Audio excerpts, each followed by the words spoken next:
प्यारे बच्चों, सुप्रभात। हिंदी कक्षा में आप सभी का स्वागत है। आज हम आप लोगों के लिए हिंदी व्याकरण का एक टॉपिक लेकर के प्रस्तुत है, जिसका नाम है लिंग। आओ बगैर किसी विलंब के शुरू करते हैं। लिंग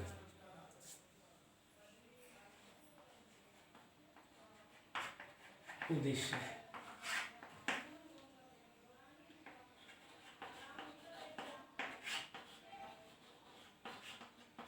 सार्थक लिंग एवं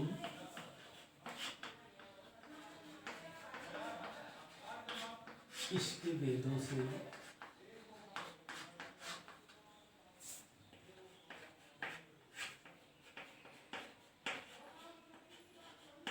परिचित होंगे। दूसरा इसका उद्देश्य है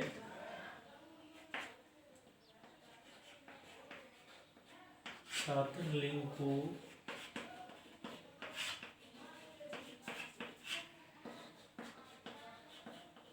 समझने एवं परखने में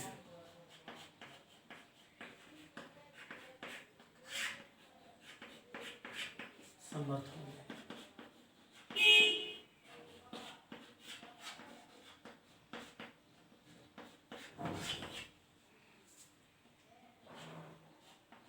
इसके बाद है बेटे लिंग का अर्थ। लिंग का शाब्दिक अर्थ है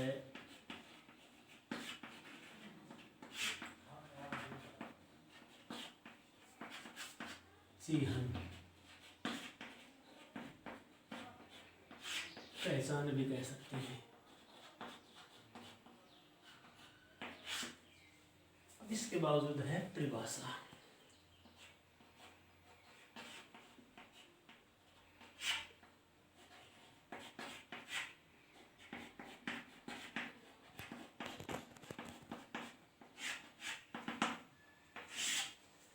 शब्द के जिस रूप से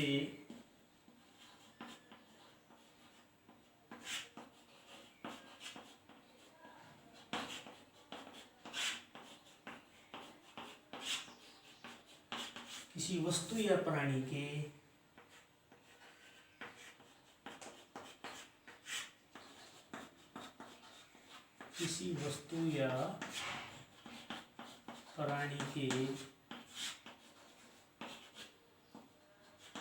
नर अथवा मादा होने का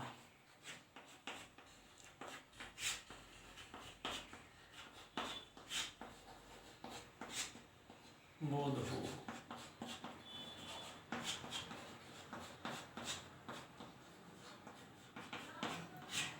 उसे लिंग कहते हैं।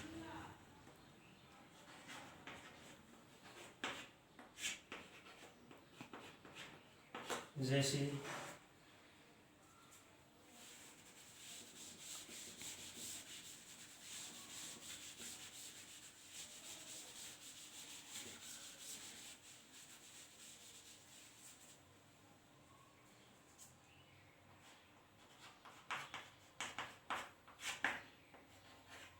लड़का,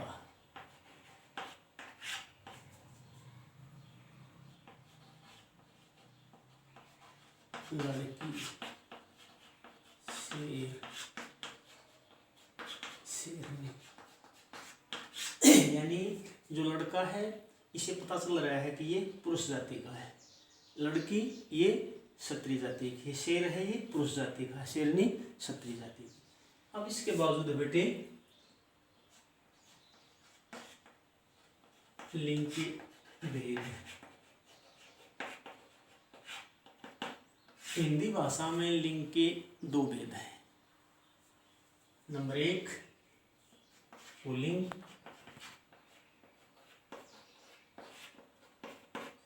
2 स्त्रीलिंग।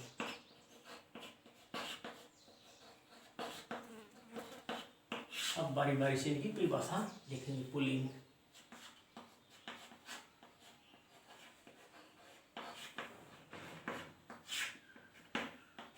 शब्द के जिस रूप से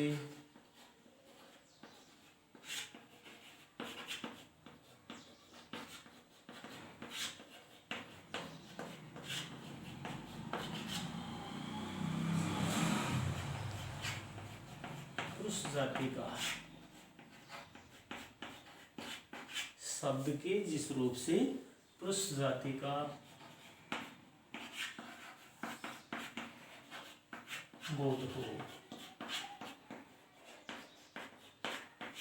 उसे पुल्लिंग कहते हैं।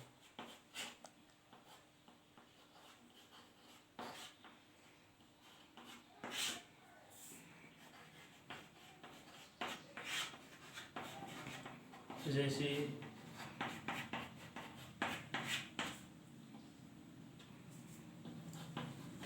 पिता, दादा, बैल आदि।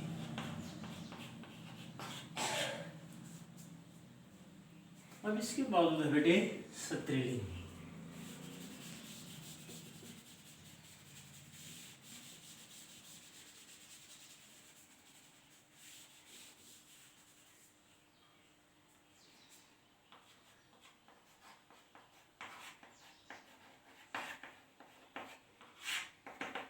शब्द के जिस रूप से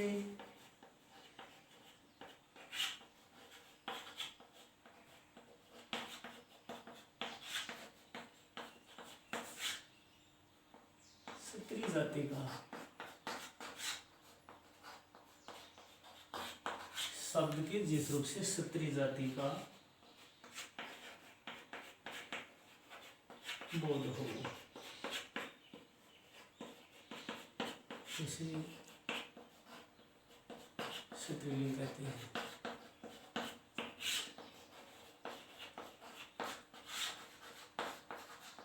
जैसे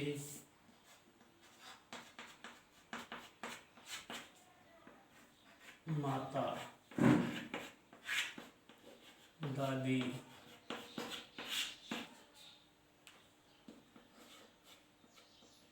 बछड़ी आदि। तो ये तीन उदाहरण बेटे, माता, दादी, बछड़ी, ये तीनों के तीनों ये क्या हैं? क्षत्रिय जाति के उदाहरण हैं। और इससे पहले यानी पुल्लिंग में जो हमने उदाहरण दिए थे शायद वो पिता, दादा और कुछ इस टाइप के थे, वो पुल्लिंग के थे। अब इसके बावजूद है बेटे पुल्लिंग से स्त्रीलिंग बनाने के नियम।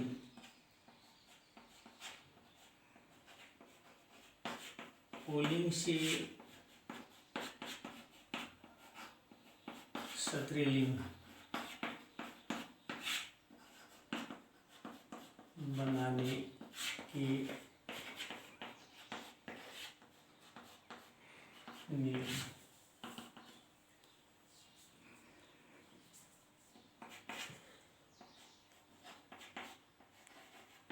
अकारांत, अकारांत को आकारांत में बदलकर,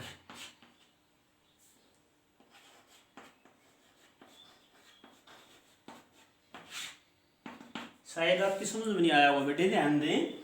अकारांत का मतलब है अकार अंत, यानी जिस शब्द के अंत में ए हो, जिस शब्द के अंत में ए हो उसको बदल दें और उसकी जगह क्या लें? आकारांत, यानी आकार अंत, यानी जिसके अंत में आ हो। तो इसका मतलब ये है जिन संस्कृत शब्दों के अंत में ए है उस ए की जगह हमें आ कर देना है, तो क्या हो जाएगा? उसका लिंग परिवर्तन हो जाएगा। जैसे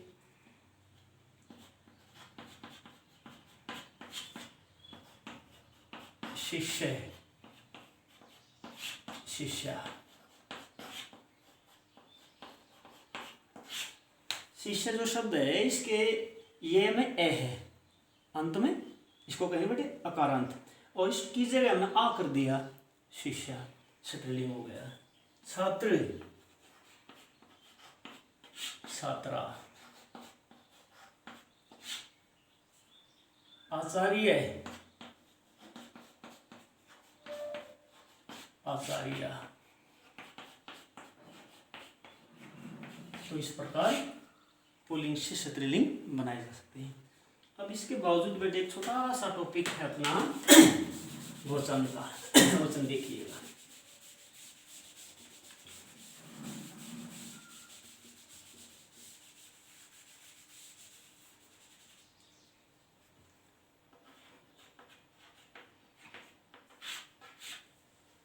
इसका क्या उद्देश्य है बेटे वचन का?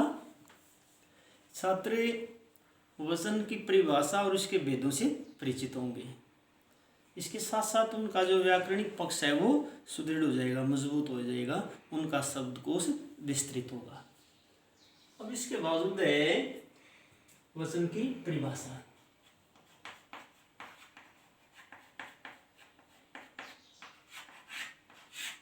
शब्द के जिस रूप से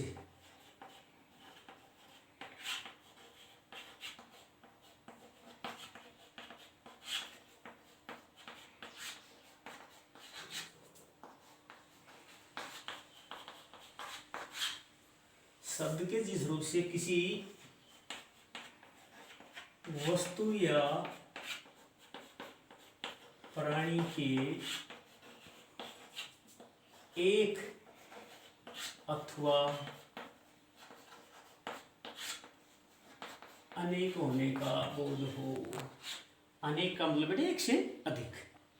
शब्द के जिस रूप से किसी वस्तु या प्राणी के एक अथवा अनेक होने का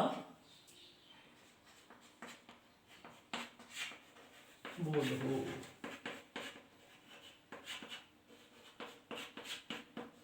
उसे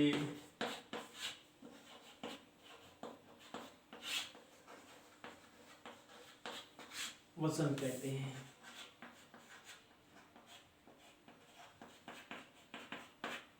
जैसे लड़का, इसका मतलब क्या बेटी, ये एक वचन है और इसका वचन बदलेंगे तो क्या बन जाएगा, लड़के। दूसरा उदाहरण है इसी प्रकार का, पुस्तक, पुस्तकें। पुस्तक कहते ही यानी एक पुस्तक का बोध हो रहा है, पुस्तक कहते ही ज्यादा पुस्तकों का बोध हो रहा है। अब इसके बावजूद बेटा आगे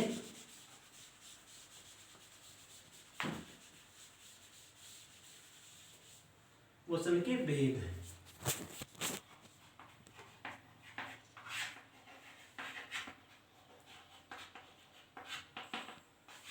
हिंदी भाषा में वचन के दो भेद हैं। नंबर एक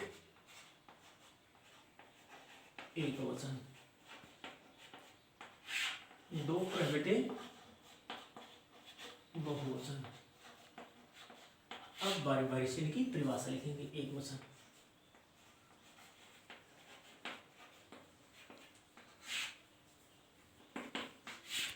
शब्द के जिस रूप से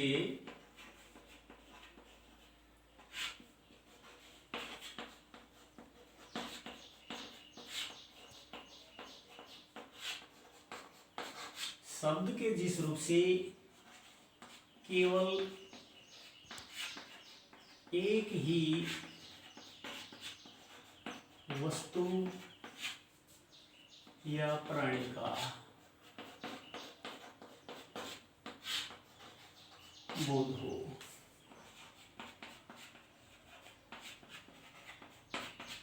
शब्द के जिस रूप से केवल एक ही वस्तु या प्राणी का बोध हो, उसे एक वचन कहते हैं।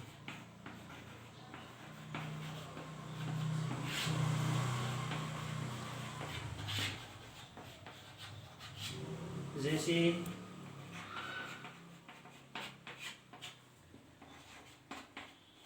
बच्चा,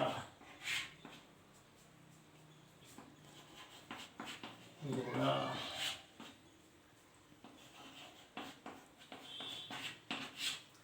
कॉपी आदि। उदाहरण दिए हुए बेटे, यहाँ बच्चा से केवल एक बच्चे का बोध हो रहा है, इस घोड़ा शब्द से केवल एक घोड़े का बोध हो रहा है, कॉपी से केवल एक कॉपी का बोध हो रहा है। अब इसके बावजूद है दूसरा बहुवचन।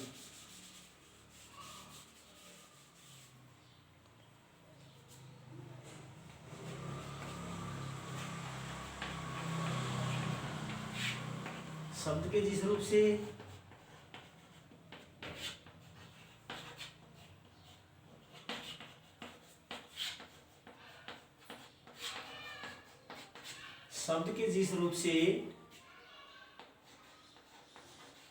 एक से अधिक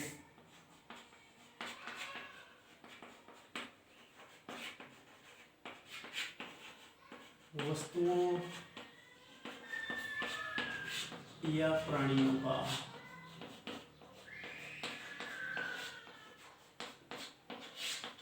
शब्द के जिस रूप से एक से अधिक वस्तुओं या प्राणियों का बोध हो,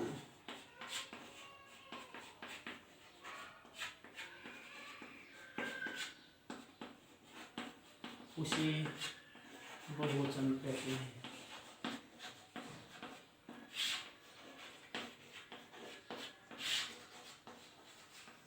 जैसे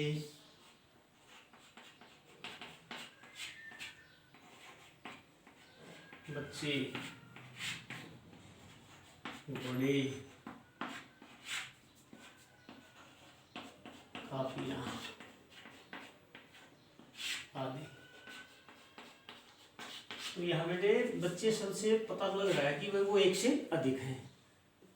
घोड़े शब्द से पता लग रहा है बेटे एक से अधिक घोड़े हैं। और काफियां शब्द से पता लग रहा है कि यहाँ एक से अधिक काफियां हैं। तो एक वचन से बहुवचन बनाने के कुछ नियम हैं। एक वचन से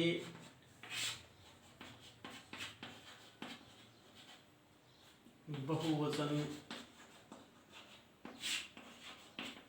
बनाने के नियम।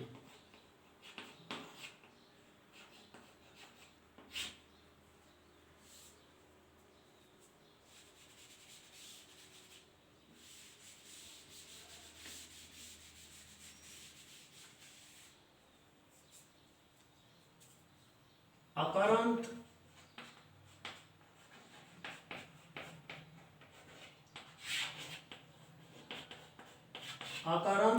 को ए में बदलकर है।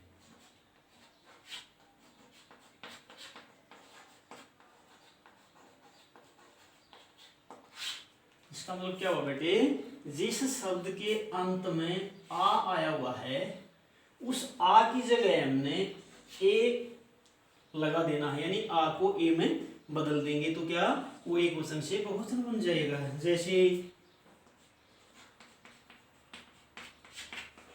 बेटा एक वचन है और इसके अंत में आ है तो इसको बना देंगे हम बेटे। इसके बावजूद है केला, केले। इसके बावजूद है पंखा, पंखे। तो उम्मीद करते हैं बेटे आपकी समझ में आ गया होगा और कल इन दोनों टॉपिकों को